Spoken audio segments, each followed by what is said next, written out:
नमस्कार, एक न्यूज 24 देख रहे हैं आप और मैं हूं आपके साथ तान्या सिंह। बिहार में सियासत का तापमान फिर से बढ़ता हुआ दिख रहा है, खासकर तब से जब जीतन राम मांझी ने पशुपति पारस से मुलाकात के बाद बयान दिया है।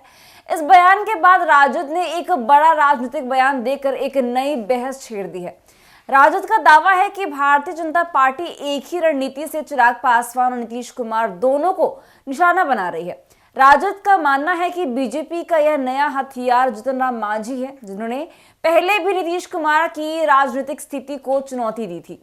राजद नेता शक्ति सिंह यादव का कहना है कि मांझी का बीजेपी में प्रमुख भूमिका निभाने का इरादा है और उनका यह बयान इस बात का सबूत है कि एनडीए गठबंधन के अंदर कुछ भी ठीक नहीं चल रहा है। शक्ति सिंह यादव ने एक न्यूज चैनल से बातचीत के दौरान दावा किया कि बीजेपी अपने ही सहयोगियों पर निशाना साध रही है और मांझी को अपने नए औजार के रूप में उपयोग कर रही है। यादव का कहना है कि बीजेपी चिराग पासवान को उनके बयानों और नीतियों की आलोचना करने के कारण अपमानित करवा रही है।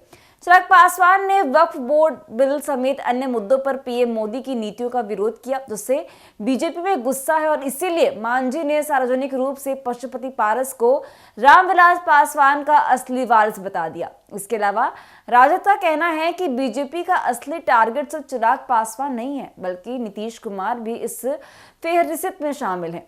पार्टी का मानना है कि बीजेपी चिराग और नीतीश दोनों को एक ही रणनीति से कमजोर करना चाहती है। पॉलिटिकल विश्लेषक संजय कुमार का कहना है कि राजद की रणनीति बीजेपी के खिलाफ बनाई गई है ताकि एनडीए में दरार को उजागर किया जा सके। मांझी के बयान के बाद राजद इस मौके को भुनाने में जुट गई है। हालांकि इसका प्रभाव नीतीश कुमार और चिराग पासवान पर कितना होगा यह समय बताएगा, क्योंकि दोनों अनुभवी नेता हैं। यह पहली बार नहीं है जब राजद ने बीजेपी और नीतीश के गठबंधन पर सवाल उठाए हैं। जब भी नीतीश कुमार ने राजद का साथ छोड़कर बीजेपी का दामन थामा है, तब राजद ने ऐसे ही आरोप लगाए हैं। इस साल जनवरी में जब नीतीश ने फिर से गठबंधन बदलने का फैसला किया था, तब तेजस्वी यादव ने भी बीजेपी पर खेल खेलने का आरोप लगाया था।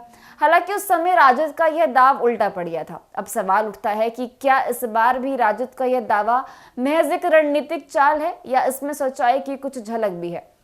राजद के इस ताजे बयान ने बिहार की राजनीति में एक नई बहस छेड़ दी है।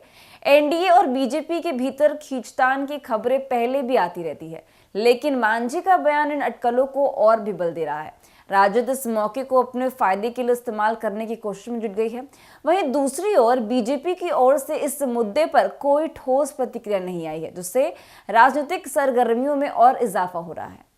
वहीं बताते चले कि राजनीतिक विश्लेषकों का यह भी कहना है कि इस समय बिहार की राजनीति में हर कदम महत्वपूर्ण है और राजद और बीजेपी दोनों अपनी रणनीतियों पर काम कर रहे हैं।